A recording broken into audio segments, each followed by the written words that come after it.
네, 오늘은 JPA로 뉴스 관련된 내용들을 DB에 저장하기 전에 먼저 여기 있는 이 제이슨 텍스트죠. 이 제이슨 텍스트를 자바에서 사용할 수 있는 객체로 만드는 과정부터 설명을 드리겠습니다. 자바 객체로 만들기 위해서는 제이슨 스트링을 여기 보시면은 이 스프링 부트 스타터 웹의 안쪽에 포함이 되어 있습니다. 스타터 제이슨에 보시면은 여기 잭슨이라는 라이브러리가 있는 걸 확인하실 수가 있는데요. 이게 스프링 부트에서 자체적으로 가지고 있는 JSON to Object 혹은 Object to JSON을 할 수 있는 라이브러리입니다. 그래서 스프링 부트 스타터 웹을 의존성을 추가를 해주셨으면 추가로 해주실 작업은 없고요. 그래서 여기서 바로 이 메시지 안에 들어있는 이 값을 객체로 만들어 보려고 합니다. 근데 그거를 하기 위해서는 이 타이틀 컨텐트 카테고리라는 필드를 가지고 있는 자바 객체가 있어야겠죠. 그래서 먼저 자바 객체를 생성을 해줄게요. 여기다가 오른쪽 클릭을 해서 자바 클래스를 만들어 주고요. 뉴스 DTO라고 이름을 지어줄게요. 뉴스 DTO라고 이름을 지어주고요. 그리고 여기 안에는 private string 타이틀, private string 컨텐트, 그리고 private string 카테고리까지 이렇게 넣어주고, 이거는 데이터로 그냥 설정을 해줄게요. 이렇게 하면은 게터, 세터나 그런 것들이 자동으로 들어가겠죠. 다시 레빗 컨슈머로 돌아와서 여기다가는 오브젝트 매퍼를 사용을 해야 됩니다. 오브젝트 매퍼 변수를 선언을 해주고요. 오브젝트 매퍼를 만들어주고, 그리고 여기다가는 뉴스 DTO의 값이 들어가야겠죠. 뉴스 DTO에다가 오브젝트 매퍼를 이용해서 리드 밸류를 해줍니다. 리드 밸류를 해주고, 여기다가는 첫 번째 인자로는 메시지가 와야 될 거고, 그리고 요게 뭘로 변환이 될지 뉴스DTO에 클래스를 넣어주면 되겠죠. 잠시만요. 요거는 익셉션이 발생할 수 있다는 문구인 것 같은데, 그냥 add exception to method signature를 해서 여기다가 익셉션을 던지도록 할게요. 그리고서는 이 println으로 뉴스DTO 자체를 찍어보도록 코드를 변경을 하겠습니다. 이렇게 하고서 실행을 시키고요. 여기 밑에 있는 이 뉴스 하나를 메시지 큐에다가 넣어보면은 잘 실행이 되는지 알 수 있겠죠. 그래서 이거는 다시 실행을 시켜줍니다. 스프링부트 프로젝트는 다시 실행을 시켜주고요. 이렇게 메시지를 발행을 한번 시켜볼게요. 메시지를 발행을 시키면 지금 보시면은 뉴스 DTO라는 곳에, 이거는 아까 보던 제이슨 오브젝트 형태랑은 좀 다른 게 눈에 보이시죠? 타이틀에는 이렇게 잘 들어가 있고요. 컨텐트에는 제가 임의로 내용이라는 스트링을 넣어봤습니다. 지금 좀 전에 이게 속보 같은 거라서 컨텐트가 아무것도 안 들어가 있어가지고 이거는 제가 내용이라고 그냥 추가를 했고요. 그리고 카테고리는 소사이어티로 되어 있는 것까지 확인을 하실 수가 있습니다. 이렇게 됐으면은 지금 JPA를 이용해서 DB에다가 데이터를 넣을 준비는 된 겁니다. 제이슨 객체 자체를, 제이슨 오브젝트 스트링 자체를 넣는 것도 물론 가능은 한데 JPA를 이용해서 하기에는 좀 적절하지는 않죠. 그래서 이렇게 자바에서 사용할 수 있는 객체 형태로 변경을 한 겁니다. 이번엔 DB를 도커로 띄워봐야 되는데 저는 PostgreSQL을 사용을 하기로 했습니다.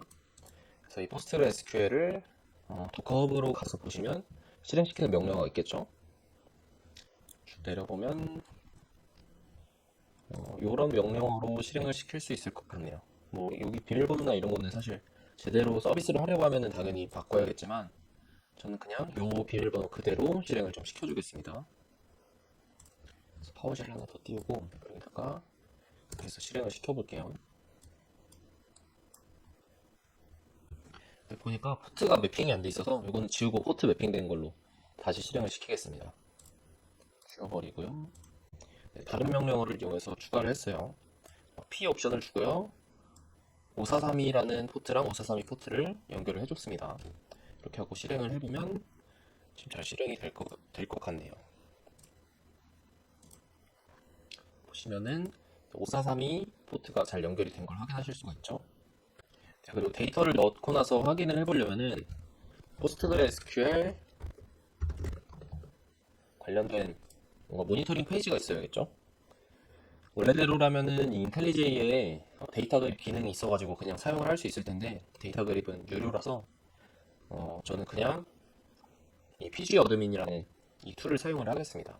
이거를 다운로드해서 설치를 할게요. 이걸 윈도우에서 다운로드 받아서 설치하겠습니다.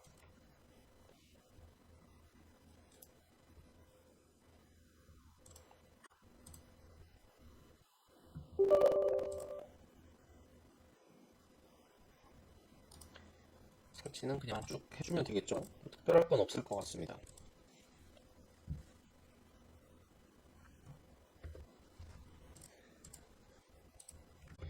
설치가 다 완료되니까 실행을 시켰더니 이렇게 그냥 브라우저 페이지가 바로 뜨네요. 127.0.0.1에 4919 포트를 사용을 하네요. 그리고 비밀번호를 설정을 하라고 나오는데 이거는 그냥 설정하실 비밀번호 해서 설정하시면 될 것 같습니다. 저는 제 비밀번호를 임의로 설정을 할게요.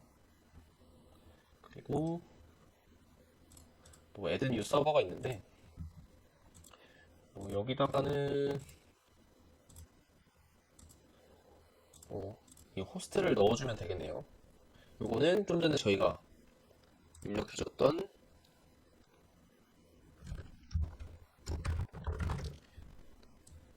로컬 호스트를 해주면 될 것 같고요. 비밀번호를 뭘로 했죠? 비밀번호를 가서 보시면 포스트그레 패스워드라고 된 것 같은데 네, 포스트그레 패스워드라고 되어 있죠. 요거를 복사해가지고 여기다 붙여 넣어주면 될 것 같습니다.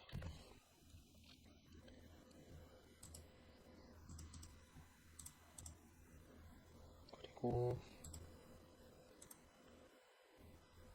뭔지 모르겠네요.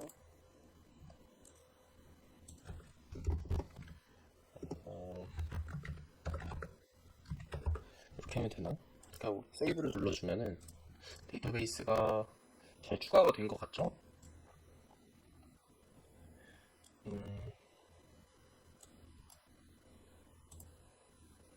데이터베이스에 뭐 잘 추가된 것 같습니다. 뭐 데이터를 보는 거는 좀 봐야 되겠네요, 저도. 일단 한번 데이터를 넣어보고서 확인을 좀 더 해볼게요.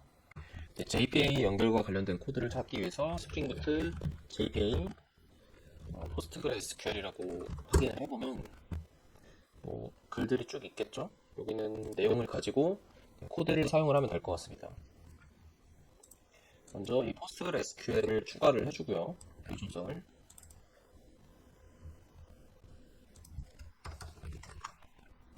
그리고 또 추가해줘야 될 게 JPA 관련 의존성을 추가를 해줘야 됩니다. JPA 의존성도 추가를 해주고요. 그리고 제일 밑에는 이런 값들이 필요한데 이거는 지금 애플리케이션 프로퍼티스 타입으로 되어 있는데 제가 가져와서 얀 파일에서 맞게 변경을 한번 해볼게요. 이거는 제가 변경을 하고서 다시 보여드리겠습니다. 네, 프로퍼티스 파일을 얀 파일에 맞게 이렇게 변경을 해줬고요. 한번 실행을 해볼게요. 실행을 해보면 정상적으로 JPA 연결이 됐으면은 에러 메시지가 안 떠야 됩니다. 아마 JPA 관련된 설정이 제대로 안 들어간 것 같은데 이거를 다시 클린했다가 다시 인스톨을 해줄게요. 메이븐 의존성을.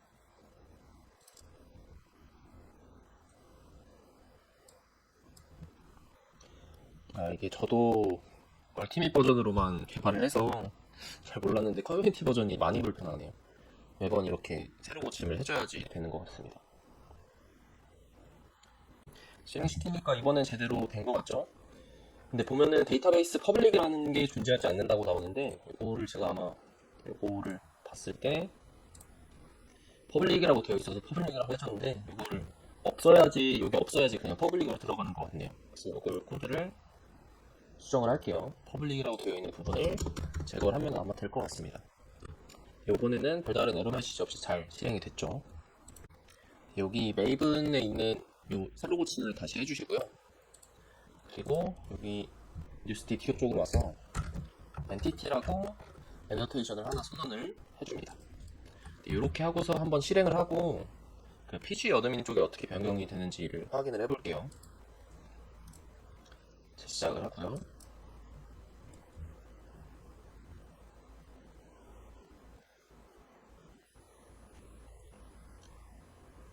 네, 재시작이 된 것 같고요. PG 어드민 쪽에 가서 확인을 해보죠. PG 어드민 쪽으로 가서 확인을 하기 전에 하나 더 확인을 해야 되는 게 있는데요. 레포지토리를 추가를 해주는 걸 깜빡을 했습니다. 그래서 이 뉴스 DTO에 대한 레포지토리를 추가를 해줄게요. 레포지토리는 여기다가 클래스를 만들어주고요. 뉴스 DTO 레포지토리 라고 해주고요. 코드는 인터넷 찾아보시면 나옵니다. 레포지토리는 보통 JPA 연동하는 코드에는 보통 들어가 있으니까 확인해 보시면 되고요. extends JPA 레포지토리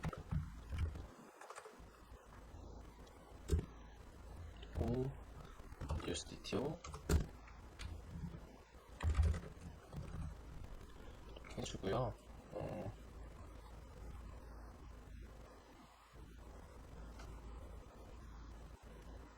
인터페이스죠. 제가 실수했네요. 네, 이렇게 선언을 해주고 다시 한번 실행을 시켜볼게요. 네, 실행을 시켰더니 이렇게 에러가 나는데 좀 확인을 해봐야 될 것 같습니다. 이 코드는 제가 확인해서 수정한 다음에 마저 이어갈게요.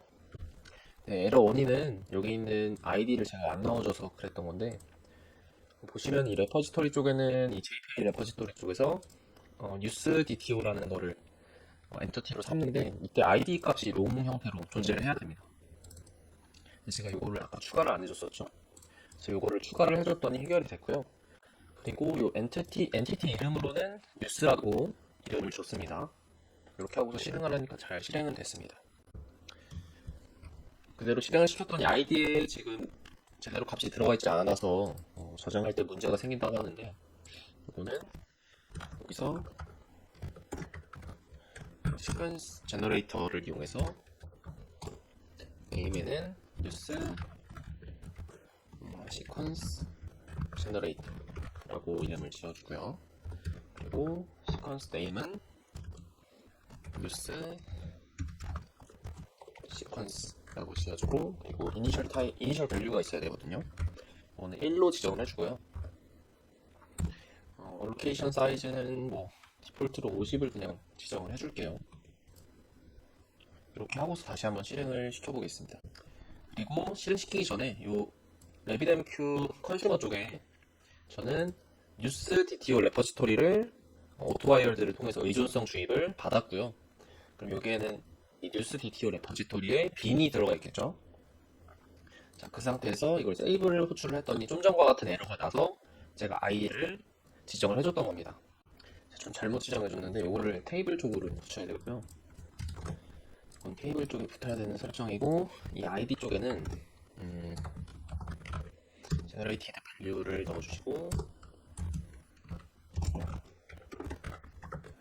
요거는 시퀀스로 그리고 제너레이터는 뉴스 시퀀스 제너레이터 이렇게 지정을 해주면 아마 될 것 같네요. 이렇게 해주고 한번 실행을 시켜볼게요. 계속 헤매다가 답을 찾았는데 제가 아까 코드가 어떻게 돼 있었냐면은 이렇게 돼 있었죠. 프로퍼티스가 이게 옛날에는 있었는데 지금은 있는 옵션이 아닙니다. 그래서 이렇게 바꿔주시면 정상적으로 실행이 될 거예요. 그리고 중간에 코드가 바뀐 부분을 좀 살펴보면은 여기서 이 ID 제너레이터 하는 부분을 이렇게 바꿨습니다. 이 코드를 참고해서 바꿔보시면 될 겁니다. 그리고 레빗 컨슈머 쪽에서는 지금 컨슘된 메시지를 이 뉴스 DTO 레퍼지토리를 이용해서 의존성 주입을 받아서 여기서 세이브를 하고 있죠. 이 객체를. 네, 그렇게 해서 지금 이게 잘 저장이 되고 있는 걸 알 수가 있습니다. 그러면은 한번 이렇게 테스트 데이터 말고 실제 뉴스를 받아서 큐에다가 넣은 다음에 그거를 DB에다 저장을 하는 걸 보여드릴게요. 잠깐 이거를 보고 가면은 지금 이 PG 어드민에서 보면 이제 뉴스라는 테이블이 생성이 된 걸 확인하실 수가 있죠. 여기서 이 안에 들어있는 데이터들을 보시려면은 이 뉴스를 우클릭을 하신 다음에 여기서 뷰 에딧 데이터라고 되어 있는 부분에서 뭐 전체 로우를 뽑을 수도 있지만 뭐 퍼스트 100 로우스를 해서 상위 100개를 뽑아 볼 수도 있습니다. 요거는 일단 한번 요 데이터는 그냥 지워버릴게요. 그래서 아예 요 테이블을 다시 날려버리고 시작을 해보도록 하겠습니다. 자, 먼저 스프링부트 애플리케이션을 켜고요.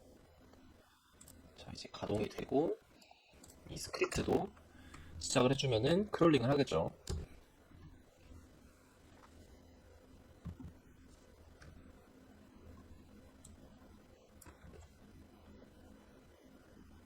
자, 지금 보시면은 에러 메시지가 뜨고 있는데 또 수정해야 될 부분이 있을 것 같아요. 중간에 얼핏 보니까 메시지 사이즈가 너무 길다고 되어 있는 걸 확인할 수가 있는데 여기 보실 때도 지금 이 카테고리 내용 제목에 보시면 글자 수가 255로 제한이 되어 있는 걸 아실 수가 있죠.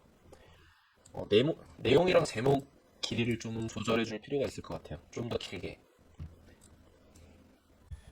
네, 뉴스 DTO 쪽으로 와서 컬럼에서 이 사이즈를, 랭스를 키워주면 되는데요. 저는 이 정도로 하고서 다시 스크립트를 돌려보겠습니다. 네, 이번에 실행했더니 잘 들어간 걸 확인할 수가 있고요. DB에도 잘 들어갔죠. 네, 이거를 한번 드롭을 하고서 1000개를 다 넣어볼게요. 네, 그럼 이렇게 1394개의 데이터가 잘 들어온 걸 확인하실 수가 있고요. 자, 이제 남은 거는 이 데이터들을 CSV로 바꾸는 건데 CSV로 바꾸는 거는 굳이 스프링부트를 사용을 할 필요도 없이 여기서 바로 CSV로 바꿀 수가 있습니다. 근데 여기서 또 한 가지 해줘야 될 게 지금은 이 소사이어티 영역만 넣어줬는데 학습을 위해서는 이 소사이어티 영역만 넣어줄 게 아니라 다른 여러 가지 카테고리들도 다 넣어줘야겠죠. 그래서 그런 과정을 거쳐서 다음으로는 파이썬을 이용해서 머신러닝을 하는 과정까지 진행을 하게 될 예정입니다.